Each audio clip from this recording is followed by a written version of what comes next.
Ayan, what's up? It's a Friday again, panibagong video. Feeling vlogger na naman ako. So ngayon, for the first time, work from home ako. So it's been close to 2 months dito sa bago kong work. Pero work from office ako every day. Kaya lang paalam ako sa boss ko today na I feel a bit under the weather. And I asked to work from home. So anyway, yung work ko naman is can be done remotely. Kaya yun, pinayagan naman ako. And yun, so for today, enjoyin ko muna habang work from home ako. Kasi ano lang to, limited offer. Kasi everyday, work from office ako. So yun ang panibago compared dun sa previous work ko na I can work from home every day. So dito kasi office every day. Kaya ayan na. So 8:30 ako until 5:30. So enjoying ko muna. And tomorrow is a weekend. May mga ganap bukas and yun. I'll keep myself busy. O da fancy yun eh. O da fancy yun. We've made lodging your tax. Ayan, blessed Saturday everyone. So ganun-ganun lang. Next week, lalabas na naman si Jose Marichan. So bare months na naman next week. Bilis ng panahon. So daming ganap sa amin ngayong taon. So nakwento ko nga dun sa previous vlogs ko na for 3 months yung job role ko was made redundant, but lucky enough na thank God another door opened. So nagkaroon na ako ng work since July, but you can imagine, no, yung 3 months na wala akong work. So thank God, no, nagkaroon din ng work ulit. And next week naman si My Labs. So mayroon din siyang new job role. So yan, daming ganap sa amin. And ngayon it's a Saturday. Medyo quick weather check lang tayo. So it's 20 degrees, very sunny sa labas. Ayan. So I think max temperature today is 20 degrees. Pero yeah, malamig sa gabi. So I think mamaya 5 degrees ang lowest temperature at night time. And yan, lumabas lang ako dito. Punta ako dito sa malapit na grocery sa amin sa Silly Sally's. So later kasi si Tam mag-advance birthday celebration. So next week pa yung birthday niya.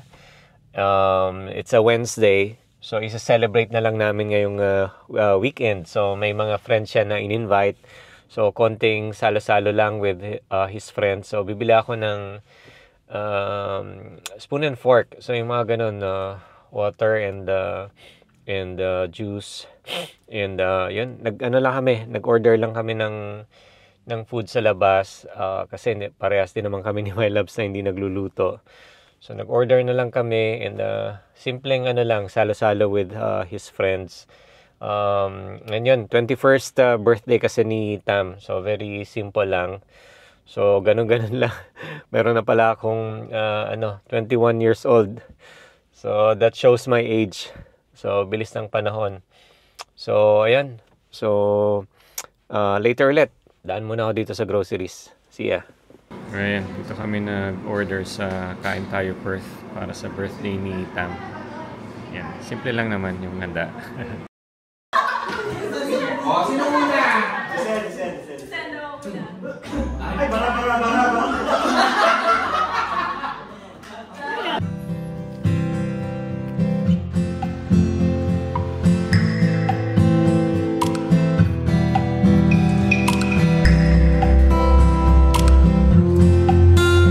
Dito ako sa airport, tinatid ko lang si Tam. So, pupunta siya today sa Thailand for 3 weeks. So, doon kasi siya mag-birthday sa Thailand. Dumaan lang ako dito sa BCF. Ganda dito. Daming Sari-saring mga mostly camping gears. Dito sa area na to, fishing gears. Ito mga 4x4 accessories. Dun sa likod mga tents. Ganda. Kumpleto. So, alam ko sa Pilipinas nauuso rin dito yung mga camping. Pero wala pa ako nakitang specific store na ang forte is camping gears. Pero actually halo-halo siya. Ito naman mga sa boat accessories, I think. Kompleto. Pero na lang yung kulang. Ito meron din sa automotive. GoPro. Kompleto. Ito naman quad lock accessories for phone. Ito naman mga 4x4 accessories. Ayan, kailangan kaya mapalalagyan ng accessories si Bruce. Wala pang budget eh. Ito mga lights. Cookware. Kailangan natin ito pag nag-camping.